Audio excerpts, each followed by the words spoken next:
சென்னையில் குட்கா விற்ற வழக்கில் கைதாகி புழல் சிறையில் அடைக்கப்பட்டிருந்த பாலாஜி என்பவர் மாரடைப்பு ஏற்பட்டு உயிரிழந்ததாக கூறப்படும் நிலையில் சிறை காவலர்கள் தாக்கியதால்தான் அவர் உயிரிழந்தார் என உறவினர்கள் குற்றம் சாட்டியிருக்கின்றனர். கூடுதல் விவரங்களை செய்தியாளர் கதிரவனிடம் கேட்கலாம். கதிரவன், விரிவான விவரங்களை பதிவு பண்ணுங்க.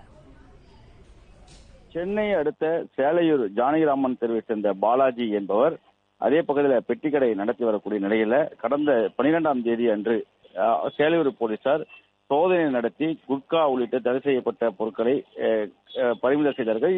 அவர் உட்பட 2 நபர்கள் கைது செய்யப்பட்டு நீதிமன்றத்தில் ஆஜர்படுத்தி நீதிமன்றத்தில் உத்தரவின் பேரில் புழல் சிறையில் அடைக்கப்பட்டார்கள்.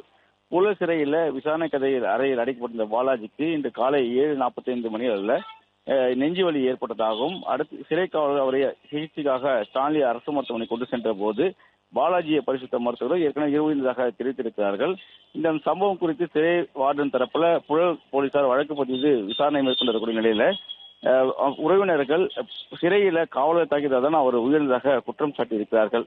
குறிப்பாக பாலாஜி மீது ஏற்கனவே இந்த NDPS அதாவது போதைப் பொருள் வழக்கு 4 வழக்குகள் இருப்பதாகவும் குட்கா உள்ளிட்ட பொருட்களை அவ்வப்போது விற்பனை செய்து வரக்கூடியவர் என்பதும் இவருக்கு சுகர் போன்ற பிரச்சனைகள் இருப்பதனால சுகர்னால அவருக்கு பாதிக்கப்பட்டு மருத்துவமனைக்கு அழைத்து செல்லும் போதுதான் அவர் உயிர்ந்ததாக காவல்துறை தரப்புல தெரிவிக்கப்பட்டிருக்கிறது.